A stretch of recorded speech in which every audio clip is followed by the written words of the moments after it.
বাংলাদেশের রাজনীতিতে এখন সবচেয়ে বড় প্রশ্ন কি? আওয়ামী লীগের ভবিষ্যৎ আসলে কোন পথে? অনেকে বলছে আওয়ামী লীগ আর কোনোদিনই ফিরে আসতে পারবে না, কারণ নির্বাচনে অংশ নেওয়ার অনুমতি নেই, কার্যক্রমে নিষেধাজ্ঞা, নিবন্ধন বাতিল, অন্যদিকে শেখ হাসিনার মৃত্যুদণ্ড। এই তিনটা বিষয় একসাথে মিলিয়ে অনেকে সরাসরি বলেই দিচ্ছেন আওয়ামী লীগের আপাতত ভবিষ্যৎ নাই। কিন্তু আসলে বিষয়টা কি এরকম?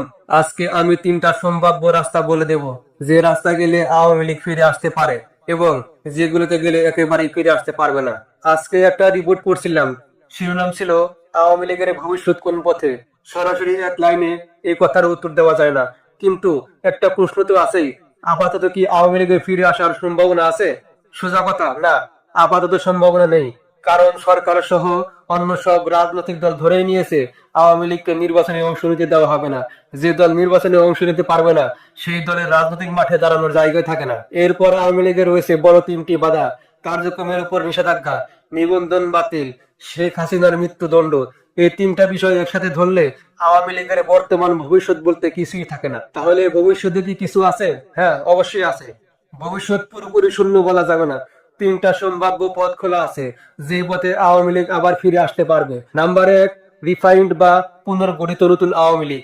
আওয়ামী লীগ যদি নতুন নেতৃত্বে, নতুন কাঠামোয় নিজেদের ভুল স্বীকার করে, আত্মসমালোচনা করে আবার সংগঠিত হতে পারে, তাহলে একটা সুযোগ আছে। কিন্তু সমস্যা হলো এখনকার নেতৃত্বে কোনো অনুশোচনা নেই, কোনো আত্মসমালোচনা নেই। তারা মনে করছে ভারত বা পশ্চিমা কোনো শক্তি হয়তো তাদের আগের মতোই আবার বাংলাদেশে ঢুকিয়ে দিবে। কিন্তু বাস্তবতা হলো দেশের ভেতরের এবং বাইরের শক্তি এখন আর পুরনো আওয়ামী লীগকে গ্রহণ করবে না। নতুন নেতৃত্ব এলে সম্ভাবনা আছে। নাম্বার দুই, গণ অভ্যুত্থান সংগঠিত করা। এটাও তাত্ত্বিকভাবে সম্ভব, কিন্তু বাস্তবে কি হচ্ছে?